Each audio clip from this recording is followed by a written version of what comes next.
Alec Krasnansky stood on the platform of Vienna's Western Terminal, while all around him the representatives of Soviet Jewry, from Tallinn to Tashkent, roiled, snarled, and elbowed to deposit their belongings onto the waiting train.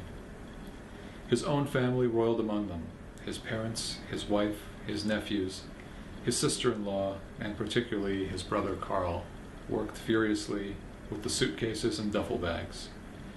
He should have been helping them, but his attention was drawn farther down the platform by two pretty tourists. One was a brunette, Mediterranean and voluptuous, the other petite and blonde. In combination, they attested, as though by design, to the scope of the world's beauty and plenitude. Both girls were barefoot, their leather sandals arranged in tidy pairs beside them. Alec traced a line of smooth, tanned skin from heel to calf to thigh, interrupted ultimately by the frayed edge of cut-off blue jeans. Above the cut-off jeans, the girls wore thin sleeveless shirts. They sat on their backpacks and leaned casually against each other. Their faces were lovely and vacant. They seemed beyond train schedules and obligations. People sped past them. The Russian circus performed its ludicrous act several meters away, but they paid no attention. Alec assumed they were Americans. He guessed they were in their early 20s. He was 26, but he could pass for younger. In school and university, he had run track and retained the trim runner's build. He also had his father's dark wavy hair. From the time Alec was a boy, he had been aware of his effect on women. In his presence, they often became exaggerated versions of themselves. The maternal ones became more maternal. The crude ones became cruder, the shy ones shyer. They wanted only that he not make them feel foolish, and were grateful when he did not. In his experience, much of what was good in life can be traced to a woman's gratitude. Looking at the two girls, Alec had to resist the urge to approach them. It could be the simplest thing in the world. He had studied English. He needed only to walk over and say, "Hello, are you Americans?" And they needed only to respond, "Yes." "Where in America do you live?" "Chicago." "And where are you from?" "Riga, Latvia, the Soviet Union." "How interesting. We have never met anyone from the Soviet Union. Where are you traveling to?" "Chicago." "No. Is this true?" "Yes, it is true. I'm traveling to Chicago." "Will this be your first time in Chicago?" "Yes, it will be my first time in Chicago." "Can you tell me about Chicago?" "Yes, we can tell you about it. Please sit down with us. We will tell you everything about Chicago." "Thank you." "You are welcome." Alec felt Karl's hand on his shoulder. "What's the matter with you?" "Nothing. We have 7 minutes to finish loading everything onto the train."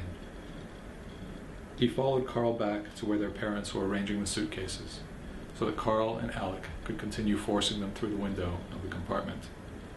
Near them, an elderly couple sat dejectedly on their suitcases.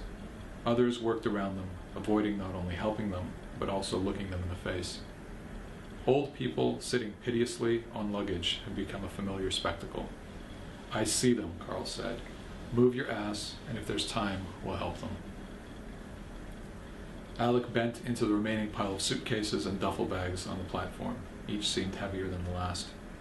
For 6 adults, they had 20 articles of luggage, crammed with goods destined for the bazaars of Rome. Linens, toys, samovars, ballet shoes, nesting dolls, leather Latvian handicrafts, nylon stockings, lacquer boxes, pocket knives, camera equipment, picture books, and opera glasses. One particularly heavy suitcase held Alec's big commercial investment, dozens of symphonic records. First hefting the bags onto his shoulder and then sliding them along the outside of the train, Alec managed to pass them up to the compartment and into the arms of Paulina and Rosa, his and Karl's wives. Karl turned to the old people. "All right, citizens, can we offer you a hand?" The old man rose from his suitcase, stood erect, and answered with the formality of a party official or university lecturer. "We would be very obliged to you. If you will allow, my wife has with her a box of chocolates." "It's not necessary." "Not even a little something for the children?" Carl's two boys had poked their heads out the compartment window. Do as you like. They're like animals at the zoo. I suggest you mind your fingers. Alec and Carl shouldered the old people's suitcases and passed them into the compartment. Alec noticed the way the old man looked at Paulina. This is your wife? Yes. A true Russian beauty. I appreciate the compliment, though she might disagree. Emigration is not exactly cosmetic. Absolutely false. The Russian woman blossoms under toil. The Russian man can drink and fight, but our former country was built on the back of the Russian woman. What country wasn't? That may be so, but I don't know about other countries. I was a Soviet citizen. To my generation, this meant something. We sacrificed our youth, our most productive years, our faith. And in the end, they robbed us of everything. This is why it does my heart proud to see your wife. Every Jew should have taken with him a Russian bride, if only to deny them to the alcoholics. I'm an old man, but if the law had allowed, I would have taken 10 wives myself. Real Russian women. Because that country couldn't survive 5 minutes without them. The old man's wife, the incontrovertible product of shtetl breeding, listened to her husband's speech with spousal indifference. There was nothing, her expression declared, that she hadn't heard him say 100 times. To women, Alex said, when we get to Rome, we should drink to it. Alec helped the old couple onto the car and scrambled up as it began to edge forward. He squeezed past emigres in the narrow passageway and found his family crammed in with their belongings. Perched on a pile of duffel bags, his father frowned in Alec's direction. What were you talking about with that old rooster? The greatness of the Russian woman. Your favorite subject. You almost missed the train.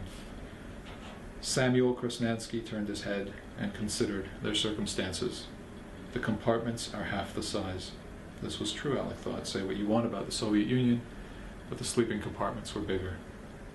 You want to go back because of the bigger compartments? Carl asked. What do you care about what I want? Samuel said. Samuel Krasnansky said nothing else between Vienna and Rome. He sat in silence beside his wife and eventually fell asleep.